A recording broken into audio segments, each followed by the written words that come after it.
May pumasok po sa bakuran na crabs, kaya gawan natin ng paraan itong nag-iisang crabs na to. Timplahan natin ng green seasoning, salt, black pepper, garlic, garam masala, tsaka curry powder.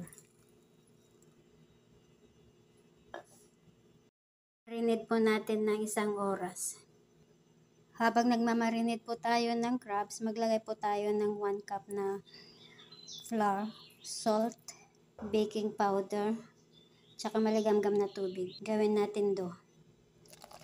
Lagyan natin ng konting oil, tapos balikan natin mamaya. Mag-double size po yan. Tapos ilagyan natin yung isa-isa yung ating dough. Yan, pagluto na po, kusa pong lilitaw yan. Lagay po natin sa tubig na malamig. Jeera seed, curry leaves, garlic, onion, pimento, chili, spring onion and celery, curry powder.